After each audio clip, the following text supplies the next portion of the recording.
Boa tarde, secretário.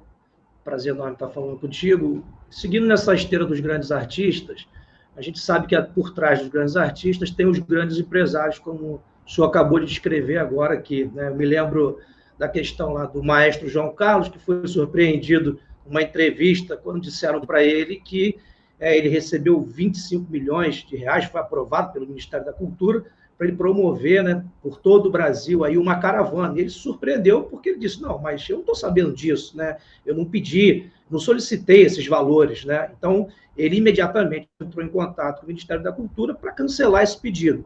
Eu queria saber, seguindo essa linha, o que vocês encontraram, de fato, de escândalos de corrupção dessa classe de empresários que sempre estiveram por trás desse financiamento da Lei Rouanet, porque a gente sabe que, para a lei ter sido instituída e aprovada dessa maneira que o senhor acabou de descrever agora, com 15% para escritórios de advocacia, 30% para a grande mídia e 50% para os grandes escritórios, a gente só pode chegar à conclusão que esses caras, obviamente, financiaram parlamentares para que isso fosse aprovado, porque os únicos que tinham interesse de ter 50% de recebimento dessa receita são os próprios empresários. Então, minha pergunta é, o que vocês encontraram de grandes escândalos? E eu falo de grandes escândalos porque a gente não está falando de dinheiro público, a gente está falando de dinheiro dos pagadores de impostos. Eu tenho interesse nisso, porque meu dinheiro está aí, eu pago imposto. Então, eu quero saber o que vocês encontraram de escândalos desses grandes empresários, que tipo de ação vocês tomaram de medidas contra,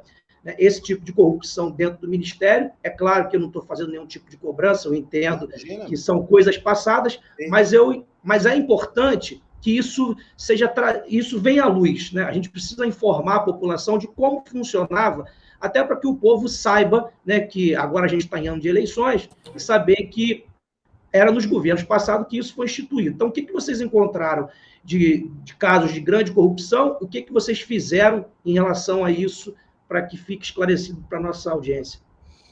Alan, excelente pergunta. O que acontecia era o que eu te falei, né? Ou seja, o que eu já disse aqui. Ou seja, existia uma lista VIP que era beneficiada dentro do processo da lei. Porque se você for perguntar para 10 artistas de teatro pequeno em sua cidade qual deles captou recurso, você vai ver que isso não existe. Muita gente nem sabia que o seu projeto, por ser pequeno, também poderia ser financiado. Tem gente que tem essa dúvida. A lei também é para mim, né? Então, o grande problema dessa questão que você me fez é o seguinte. Para trás, nós temos 13 bilhões de um passivo, que nos mostra dados e informações para fazer o que nós estamos fazendo, que é mudar a forma de acesso à lei. Então, hoje, você pode ser o Caetano Veloso e você pode ser o Zequinha e você vai entrar na mesma fila. O Zequinha também pode entrar com recurso para pegar o recurso. Não vai haver um telefonema de uma autoridade para agilizar o processo, ou para autorizar o processo, ou para passar de qualquer jeito o processo, como acontecia demais, né? Agora, a gente não pode esquecer que, historicamente, o antigo Ministério da Cultura, dentro do racha, digamos assim, dos ministérios, ele era um ministério de esquerda. Ele era um ministério dominado por deputados, que eu não vou ficar aqui citando o nome, né? Por uma estrutura governamental, que eu também não preciso dizer o nome. Aqui não tem ninguém criança. A gente sabe quem são esses personagens. Isso é muito fácil. Basta você ver no Instagram das pessoas com quem eles tiravam fotos. Como eu disse, por que a Ivete puxa o couro do Bolsonaro de baixo nível e tem foto com a Dilma? Fica claro quem são os pares. E muitas vezes, Alan, aquilo que é legal não é moral. Então, isso é uma questão muito séria também. Ou seja, por que nós baixamos o teto? Para pulverizar esse recurso, para que esse recurso não fique restrito a um lugar, a um grupo de pessoas. Por que nós colocamos a obrigatoriedade de investimento de 10% a cada 1 milhão investido em Rouanet, para um projeto que nunca foi financiado. Por isso, porque R$100 mil é muito dinheiro. Se eu der R$100 mil para um grupo de teatro, ele vive o ano inteiro, né? Num rincão distante do Brasil. Talvez não no eixo Rio-São Paulo, né? Uma outra coisa que nós fizemos foi limitar o teto de salário. E aí veio uma senhora aí, que eu não vou falar o nome, dizer que ela paga quanto que ela quiser, ela paga quanto que ela quiser do dinheiro público. Nós, enquanto gestores, temos que criar mecanismos, sim, para moralizar e democratizar. Então, não é R$3 mil de salário. Se informa primeiro, pelo amor de Deus, antes de falar bobagem na rede social. É R$3 mil por apresentação. Uma peça de teatro, ela pode ter até 16 apresentações por mês, né? Porque o cara fica de quinta a domingo. Então, não é bem assim. A gente só colocou porque a gente viu projetos que tinham um determinado cara que ganhava R$400 mil. Então, o que acontecia era que o recurso é válido. Alan, eu não tenho... O artigo 22 da Lei 8.313, ele deixa bem claro que é proibido ao gestor, é vedado ao gestor, fazer análise subjetiva de projeto. Eu não posso dizer se o projeto é bom, se o projeto é ruim, se eu gosto disso ou se eu gosto daquilo. Por isso que ainda passam projetos que eu lamento. Mas o que acontece? É lei. A gente tem que cumprir o que está na lei. Então, se o projeto atende aos critérios técnicos, critérios financeiros, se ele está todo correto, ele vai passar. Ele vai passar. Se houver mau uso desse dinheiro, na hora que o cara prestar contas, ele vai ter que prestar conta disso. E agora, na minha gestão, ele é obrigado a prestar contas. O que nunca aconteceu em gestões anteriores. Então, além de haver um favorecimento, uma facilitação nos trâmites da própria lei, além de existir um interesse das próprias empresas em faturar com a lei e ainda ter a isenção fiscal e ainda ter a promoção de mídia, a gente ainda tinha essas questões que a própria lei tem seus defeitos e precisava de ajustes para que ela servisse finalmente aos seus fins, que é como eu falei, o presidente foi eleito como figura máxima da representação do povo, ele tem a obrigação, sim, de dirigir esse navio para onde o povo quer. Então, se o povo elegeu o Bolsonaro, o povo não quer que ele haja como Lula. Então, se o Jair Bolsonaro colocou o Mário Frias na Secretaria de Cultura, ele não quer que o Mário Frias haja como outros ministros e secretários que já passaram pela pasta. Então, a limpeza em si, ela está no processo de auditoria, na verificação de contas, na lisura do processo de aprovação. Isso já está funcionando. Então, a gente agora está no momento de levar os investimentos. Então, através da Ancine, que está ligada à Secretaria de Cultura, assim como o Funarte, assim como o IBRAM, Palmares, Biblioteca Nacional, a gente vai lançar uma linha de R$650 milhões. Mas a Ancine hoje, na gestão do Alex Braga, ela é proba. Ela está correta, dentro da lei. Não favorece grupinhos, não toma água de coco na praia com a mulher do Beltrano, do Ciclano, para fechar um filme, um edital. Não existe um cara que pega o telefone e, e o meu projeto? Isso acabou.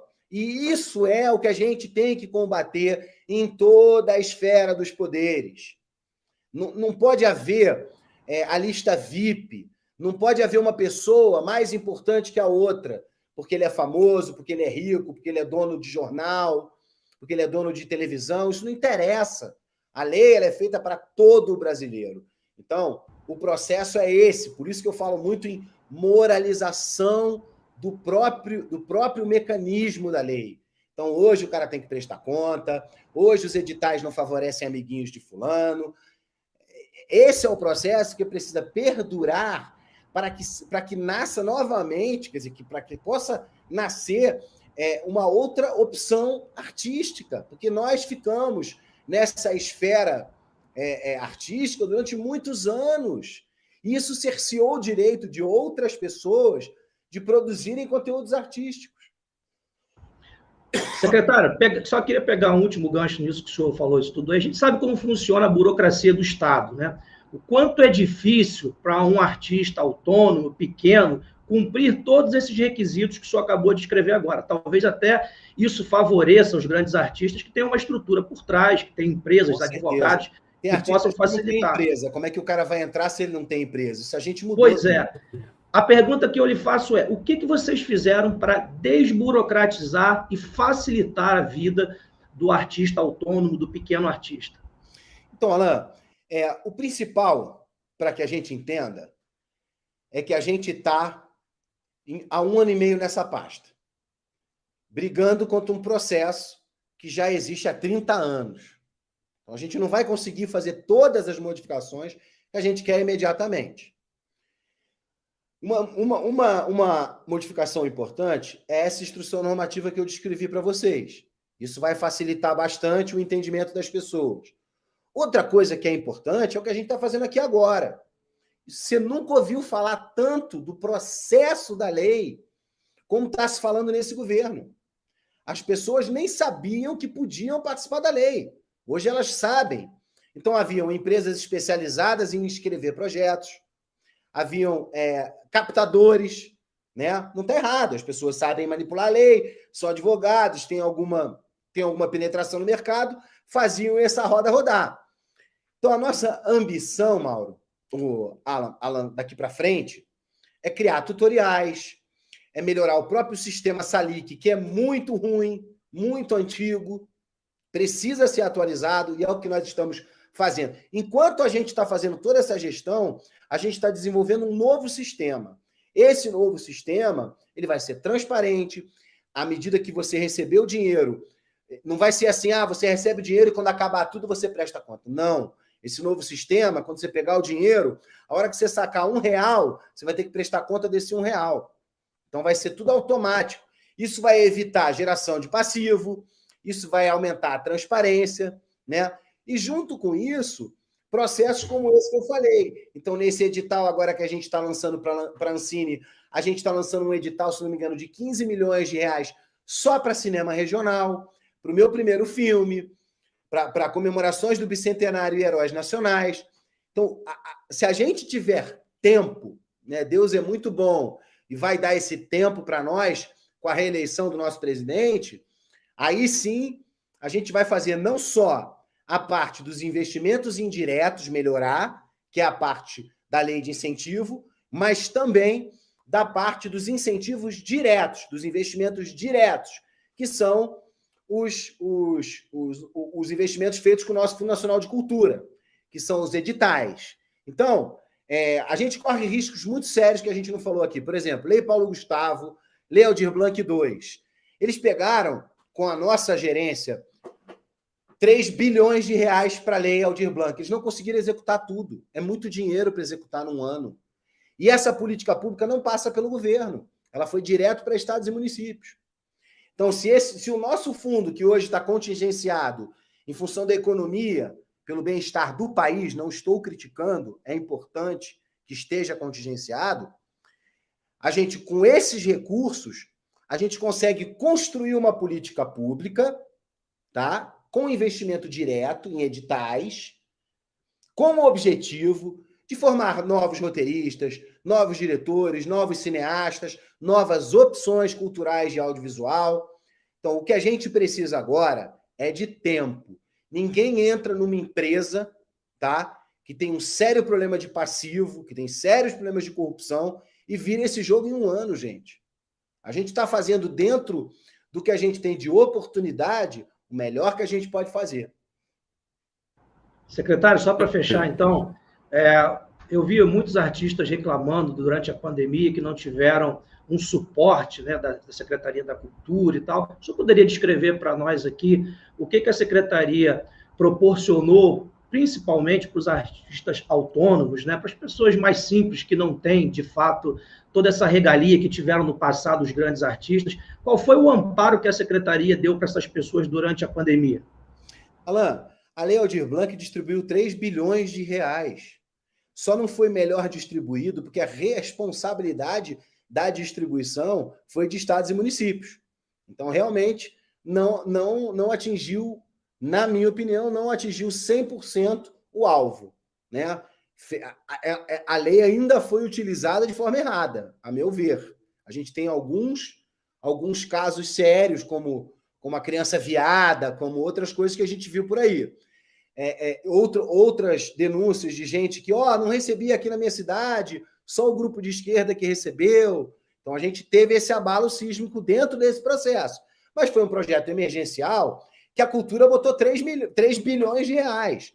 O ano passado, nós fizemos um investimento recorde na Secretaria de Cultura. Então, não houve falta de investimento. E o que acontece é que, assim, por exemplo, a Funarte, nós, através da Funarte, através do presidente Tamoio, que também foi uma pessoa escolhida por mim, a gente lançou um projeto que é o Respeitável Circo, tá? Você está falando das pessoas mais humildes, né? A forma de arte mais antiga é o circo, né? E como que o circo ganha dinheiro? A cada apresentação, né? Aí você tem sérios problemas no circo. Por exemplo, uma criança que é filha de um casal circense, que vive nômade, não pode continuar o ano letivo, porque ela só podia naquela cidade. Agora vai poder. Nós conseguimos que a criança que esteja cursando a segunda série numa cidade possa continuar em outra. O SUS, a mesma coisa. As pessoas de circo não tinham o SUS, não tinham direito ao SUS. Ou seja, ia para um hospital público, como o CEP dela não era daquela região, ela não podia ser atendida. Agora vai poder. Então, dentro do guarda-chuva da Secretaria de Cultura, a gente tem diversos projetos.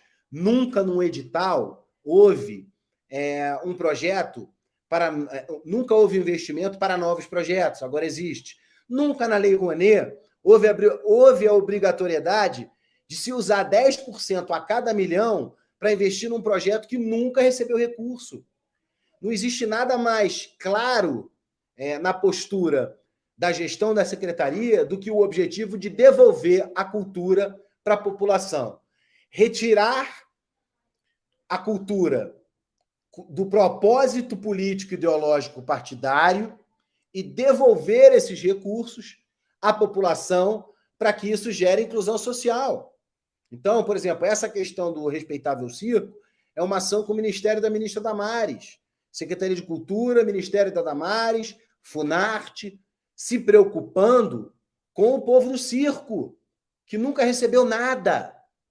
Então, é o que eu te falo.